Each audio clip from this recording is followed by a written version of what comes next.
the microphones again, guys? Show of hands so we know where we're going with them. Thank you.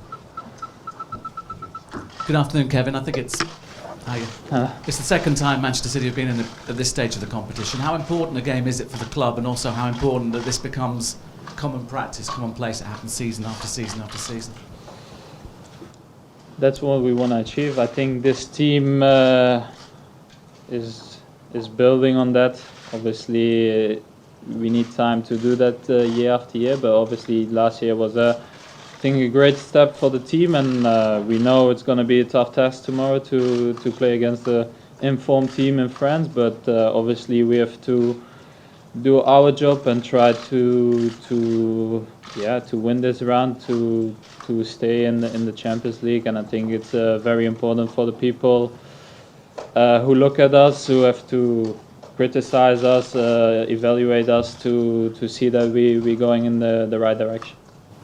Kevin, your manager has spoken a lot this season, and he has just spoken about it again now, about the team not having a long pedigree, a long time in the Champions League, and about the effect that can have. As players, do you feel that? Does it make a difference to you, the fact that City haven't got that long history? I think as players we don't really think about that, but I think people who have to write about us or say things about us, obviously it's very different because we've not been here for a long time. Obviously the club took a different direction like 10 years ago with the ownership, and we're trying to go in that discussion, but obviously it's not gonna be if you are 2 times in a semi-final or in the next phase of the Champions League that people are gonna say that we did the same things like the big teams did already in Europe. Kevin, a question from the BBC. You've worked with Pep Guardiola now for nearly a year, best part of a year anyway. Could you give us a bit of detail on how he works with you individually? How much does he work one-on-one with you? What sort of things does he say to you?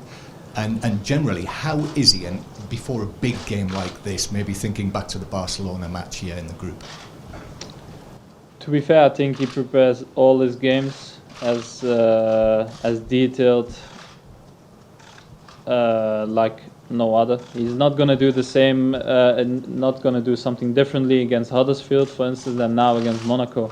So I think in that side he's exactly the same. I think the most important thing for him is that the team is standing good, and in the end he knows that obviously we have to perform as individuals at our best level, and he knows that also in the end it's possible that sometimes an individual has a lesser game, but in the end if the team is performing right, obviously the individuals will be even better viewed in a positive way. Then in the end I think he talks also with the players about different stuff, not only about football. He likes to talk about the families, how everybody's doing. So I think as a person he's very well behaved also, I think, to everybody. So he's in that side for me very, very good manager, and I think he's doing a great job. And how often one-on-one does he talk to you individually? Every day, once a week? How does it work? It depends. It can be a week where it's every day, and then maybe a few weeks when it's not. Just depends how it goes, and maybe how I'm feeling, how he's feeling. So I think sometimes you have to get the right time, but obviously we're working almost every day together, so I think he can speak with everybody lots of times. Kevin, you were talking about the criticism that the team had earlier in the season. Do you think that was unfair in hindsight? Do you think people were too quick to criticise? No, it's not unfair, but obviously I was talking about the criticism that people have. They compare us to teams like Man United, Liverpool, with the history they had, and obviously they're great teams. But in another side, you cannot compare us to them because we didn't have the time that they had already for doing what they did. For instance, in the Champions League, I think they're playing there for multiple years, and we've only been there for maybe 5-6 years. So we need the same amount of time to compare us in the Champions League to them. Just 1 second, photographers, thank you. Okay. Or this side if you want, if it's cold out there.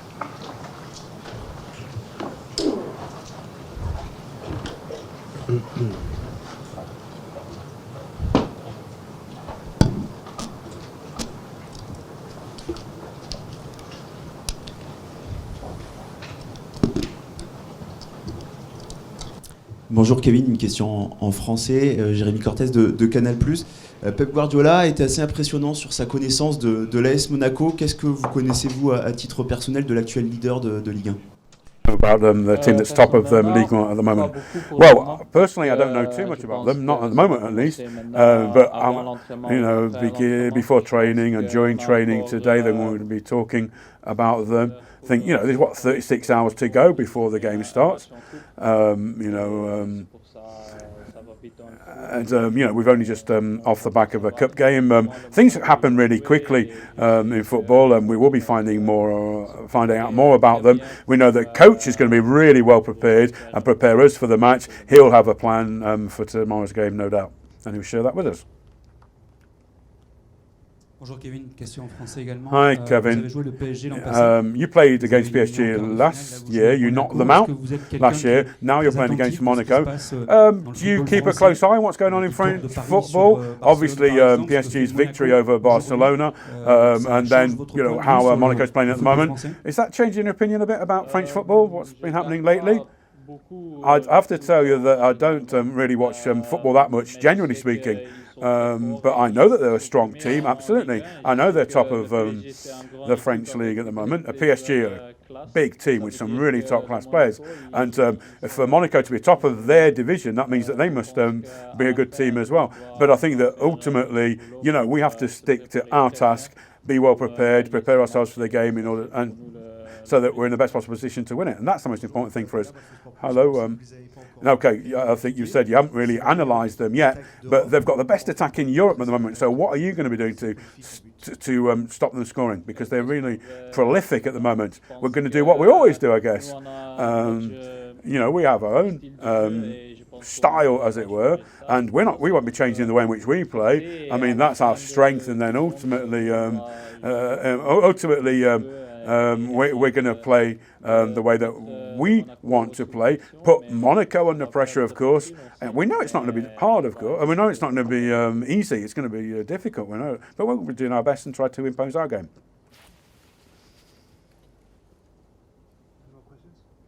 Y a-t-il encore des questions?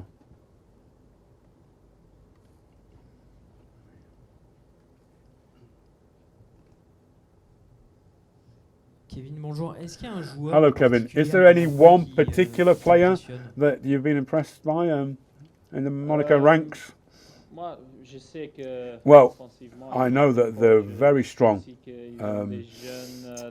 Offensively, they've got some excellent young players as well. I know that Falcao is back. Falcao is back. He's a really good player, an important player, even though he has experienced a few issues over the last couple of years or so. But I mean, that's what happens in a football. That's a lot of a footballer, I suppose. We know that we have to be very careful, not give them too much space or any space, and then play our game. Kevin, a simple question. How happy are you with your own form at the moment, and how do you see how your form has either got better or maybe got worse during the season as the season's progressed? To be fair, I'm very happy. I think I played very constant. I think I played maybe a little bit more defensively than I played in the beginning of the season, but I think we also changed a lot of positions for me personally. So I know people are looking for me to statistics, but I think in the end I'm playing better than I did last year. But in the end, I think I've maybe statistically a little bit less, but I think as a player for the team that I'm doing better than last year, to be fair. Hi Kevin, you mentioned it's not fair to compare City to United and Liverpool. Why is it so important what a club has done before, maybe 30, 40 years before, to the players they have now and your own experiences? What difference does that make? For me, nothing, but for a lot of people in the world, it means everything. And that's why people are talking maybe about Man City a little bit less than they do about the other teams, because obviously everybody in England will be very proud about the English teams achieving a lot in Europe, but we also want to have the chance to try that. And if we do another 50 years and then we have a couple of Champions League, for instance, then people maybe will look also differently to us. That's the only thing. But you think you should be judged the same then as the other clubs, or people should expect the same from City? Everybody. For me, everybody is the same. It doesn't matter if you're a top club or not a top club in Premier League. Everybody has the same advantages, disadvantages, and I think everybody needs to be viewed the same. Obviously, everybody has different targets that we know also, but I think in the end, that's just the way our football works. Kevin, tout en haut. Vous avez parlé de Falcao et des jeunes justement qui sont la force de Monaco. Parmi ces jeunes, il y a Kylian Mbappé dont on parle. Commence à parler. Mbappé, who plays for Monaco, people are talking a lot about him now. What do you know about him? What do you think about Mbappé? Well, I have to tell you, I don't know a lot about him. As I said, personally, I don't really spend that much time watching football. You know, I've got a small baby, and I spend a lot of time with my family. And for the time being, that's more important for me when I have some downtime at home. So that's what I spend my time doing. You're playing a midfield three with David Silva and Yaya Toure over the last few weeks. Do you reckon that's working out better than it has the rest of the season? Do you think it's? What are your thoughts on Yaya Toure's performances recent weeks? He's been unbelievable since the game he came back against Crystal Palace. He's been there. He's been looking very sharp, and he's been doing really well. I think everybody knows how good Yaya is, and I don't even have to explain that. Obviously, maybe last year was a little bit less. It wasn't maybe that sharp, but I think it can all be give him credit for that to come back in the way that he's been, and I think he's been doing really well. Just one of the stats you refer to, Kev, that's down is your goals. Is obviously you're making a big contribution otherwise, but is that a problem for you? You've only got 5 this season. You had 16 last year. Not at all. I never look at my stats. I know that is very important for other people. I also think because I play lower, and not everybody's seeing that they are comparing that, but I think I can see very good how I'm playing for the team, and in the end we are winning now games. So even without me scoring, and I think in the end if we can have a title, then I will be very happy.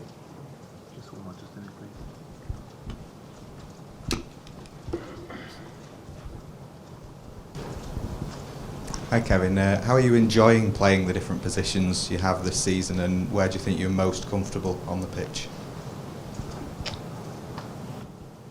It's always the same with me, is it? No, I think it changes, and I have no problem with it. I think I feel more comfortable with the way I'm playing in the position right now, but I know it will change one day again, and I try to do my thing. Obviously, it feels a little bit different because you need to do different things, more sprints on the side or more longer runs.